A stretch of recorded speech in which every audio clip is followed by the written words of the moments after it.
Hi guys. Thank you for joining me today. This is not going to be another episode of Big Titty Goth Girl Saves Your Life. This video was actually inspired from an argument, a quite severe one that I had with my mother about 2 days ago. And it just brought up a lot of stuff for me and where life could have gone better for me, and I'm going to explain that in a minute. So basically, this is for parents and young people, boy, girl, what have you, however you identify, and hopefully it helps someone. If I was young and heard what I'm about to say, I would feel seen, and I think that would have helped me a lot. So hopefully this can be a bit of a guide, tip, mostly cautionary tale on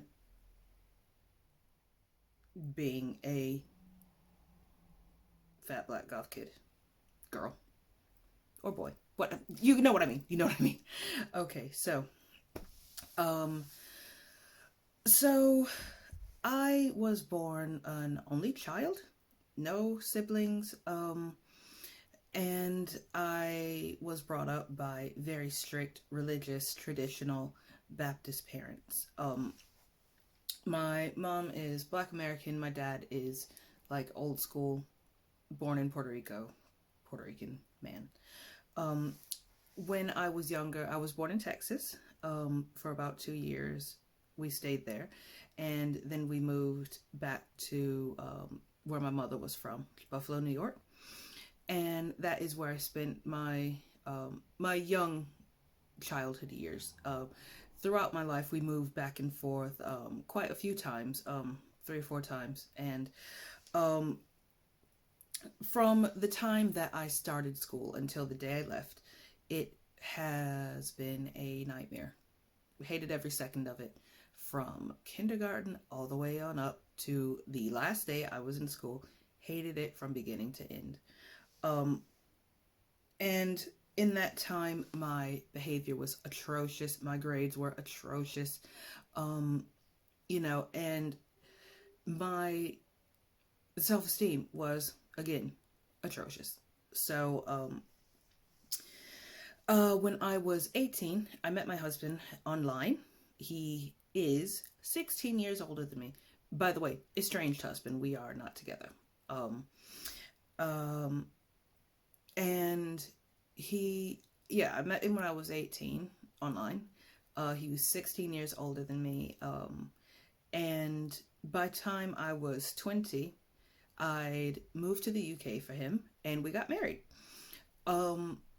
At 23, had my first baby, little boy, gorgeous. And at 25, I had my second baby, and I just turned 25, like 3 weeks after I gave birth to her, and she's a beaut. I left my husband in 2016, and from then to now, I have been in 2 extremely toxic, abusive, just awful relationships. And within all that, that brings us up to now. Within all of that, I have had dalliances with hard drugs. Never addiction or anything, just sort of your usual fare. I have had an eating disorder since I was 16 years old. I have been referred to a clinic twice for that, and it has wreaked havoc with my body. My teeth, while very pretty, are extremely damaged. I've caused throat bleeds. I've stabbed myself in the back of the throat with like fake nails, all sorts of stuff. And it is a long-standing issue with me, though I am getting help. I have had anxiety from the first time I remember having anxiety. I was probably about 4 or 5 years old. I didn't know what it was at the time. I just knew I felt uncomfortable in my own skin. Um, I have had depression from about 11, 12. Suicidal ideation, suicide attempts, self-harm, poor self-esteem, poor, all the usual stuff, uh,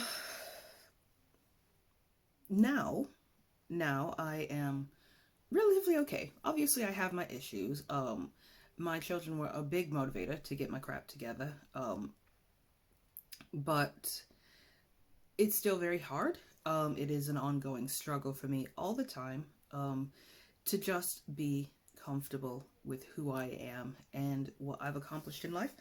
Um, During all of this, during from birth to probably about 19, my parents were incredibly strict and controlling. And they used, the Bible and Christianity to um, back up their parenting style, which kind of makes sense, yeah. But it was, oh,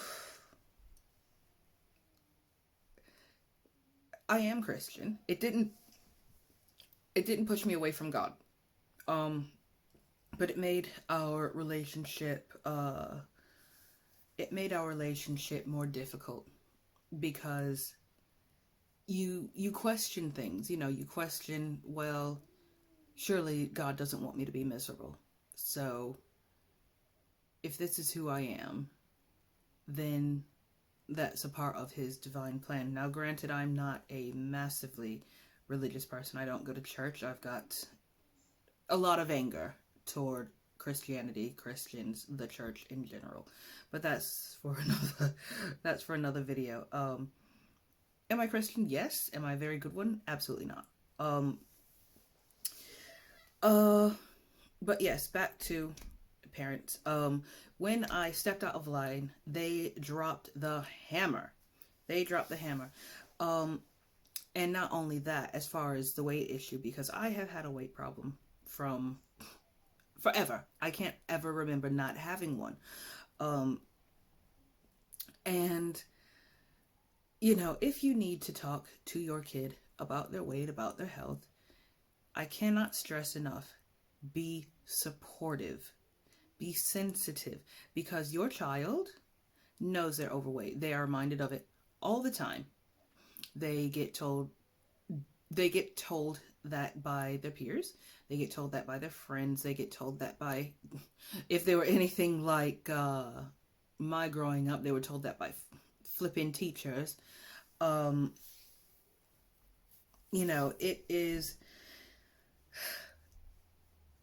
it's hard. Growing up a fat kid is hard. And the last thing they need is the people who they are expected to love unconditionally and who are expected to love them unconditionally to be rude and mean and hurtful and disrespectful. And they don't need that from you. Be supportive. And if you don't know the best way to do that, for God's sake, learn. With the increased popularity of the internet from 30 years ago, for God's sake, you have the world at your fingertips. Learn how to approach your kids. I cannot stress that enough. Also, if your kid is counterculture, just let them explore that. Let them explore that, because as long as your kid is safe, as long as they're not doing any harm and all that sort of stuff to themselves. And I know my parents would argue, oh, well, being goth, being gothic is a danger to your mortal soul. No, it's not. No, it's not. How? It is what it is. Um, if you support your children, you let them feel safe around you, you let them feel loved and supported, because they're going to do what they want they can either do that with your support, where they're going to be more open, where they're going to feel they can trust you, or they're going to do it without your support, where you try and grip tighter and tighter and tighter. And all they're going to do is hide it from you, and they're going to resent you, and they're not going to trust you. It's as simple as that. I'm speaking from experience. And obviously, let's be honest, let's just cut through the nonsense. Goth, punk, counterculture, what have you, is primarily a white space. Fair enough. Your kid knows that. Your kid knows that. Your ethnic child, your child of color, knows that this is primarily a white space. And, growing up black, no matter how you, what tribe you identify yourself with, you're still going to be a black person. And that comes with its own, different ways of exploring the world. And that doesn't stop just because they're goth or punk or what have you. If you push them away and you tell them how unhappy it makes you and all this sort of stuff, they're going to hide it, and then they're going to find acceptance, or possibly there's the risk of them finding acceptance with unhealthy peers. Yeah, they'll accept them, but let me tell you, I put up with a lot of anti-blackness, because these people felt that I was a part of it. They didn't see me as a black person. They saw me as me.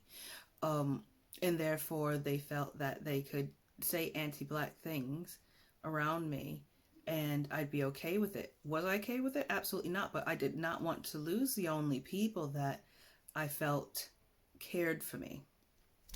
And that is really a running theme in my life.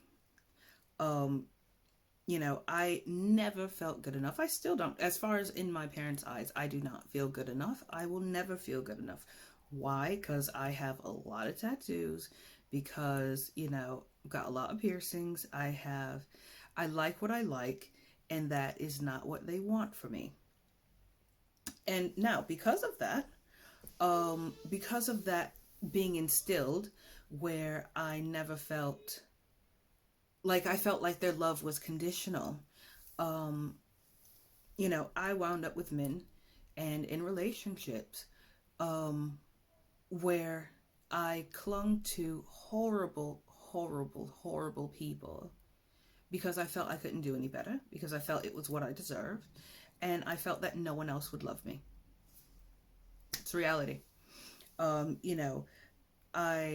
These men cheated on me, they degraded me, they hit me, and most of all, they scared me. And let me tell you, you do not want your child to go through this. Now, am I blaming all of this on my parents? No, but they had a lot to do with it. What you put into your kids at a young age comes out when they're older. It just is reality. I've never seen it not work out that way. And honestly, just let me be a cautionary tale for you.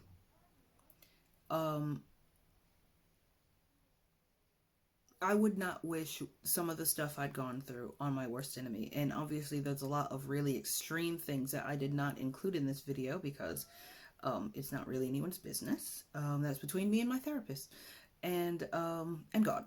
So, but there were a lot of things that, had I felt loved and like I was enough for my parents, would not have happened. Really life-changing, horrible, illegal things. And the funny thing is, once I got out from under, once I left home and I got out from under that crushing pressure and control to be someone who I wasn't, honestly, I flourished. got my degree. I, and graduated with, not distinction, with merit. Why? Because turns out I'm actually really smart. Um, but when you are so full of anxiety and depression and all that sort of stuff and all these negative feelings, it does not allow you, sometimes, it does not allow you to actually engage with the learning process. So, I got fantastic grades all the way through uni. I started taking better care of myself, lost a lot of weight. Because, yes, I actually used to be fatter than I am now. Who knew? Uh, um, and I learned finally, am still learning actually, to set healthy boundaries, to not allow myself to be abused because fear of not finding someone else or not being good enough. And but that to get here, and I still have a lot of problems. Let's just face it. I have a lot of problems even now. And if I had not put in a lot of work, and I mean a tremendous amount of work, I would not be here now. And when I say that, I mean if I didn't have children, I'd have killed myself years ago. Um, Now I don't feel that, where, if how I feel now, if I didn't have kids, would I kill myself? No. But it took a lot of work to get there. A lot of work. And you don't want your kids to go through what I went through. Will they go through that? Maybe not. But it's a risk you don't want to take. At the end of the day, you want to say, I did the best for my children. And with that comes learning, and with that comes acceptance that, you know, you've not always done the right thing. As a parent, I know I don't always do the right thing, but I try and learn from experiences.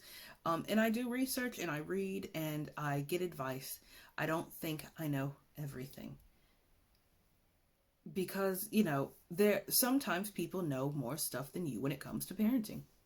Period. And you've got to let go of that arrogance and um that feeling that you just are always right. Very detrimental to parenting, let me tell you. And listen to your kids. Stop trying to stifle their voice because you're uncomfortable with what they're saying. Um, you know, support your kids, love your kids, um, and just be there for them, and don't make it seem like your love is conditional, because let me tell you, you will in a decade be wondering why your children don't speak to you anymore. That's reality. You'll be on a parental estrangement forum wondering where it all went wrong. And now is the time that you can change that. That is, by the way, that is not my current situation. I do talk to my parents, but our relationship is not what it could be because they are who they are and I am who I am. And while I accept who they are, they do not accept who I am. And it's just, it has put a lot of, our relationship could be much better if they understood me more and if they made the effort to do that. If you are a young person who's going through this sort of stuff, it gets better. It gets better. And just do your best. Do your best. Focus on your education. It is something I wish I'd have done so much sooner. But again, everything happens in its own time. But be try and take care of yourself. Try and do as much self-care as you can. Keep your self-esteem up. Do exercises for that. And if you're overweight, see what better choices you can make. If that's something that you want to do, if you want to lose weight. Because I'm now 33 and it does not get easier, you know. While you've got that good fast metabolism, take advantage of it. So, yeah, so that is my advice, bit of my life story. And hopefully, as cliche as it sounds, it helps someone, you know. Um, and that's where I'm going to end it. So, if you like this, please like, please subscribe, please, you know, share with your friends. As usual, you know, you can find me on Instagram, Facebook, all that sort of stuff. And I am going, oh my God, I am going to go and dye my hair because this gray is not what's up. And you'd never think that I dyed it turquoise the other day. Don't use directions by La Rock. It's crap.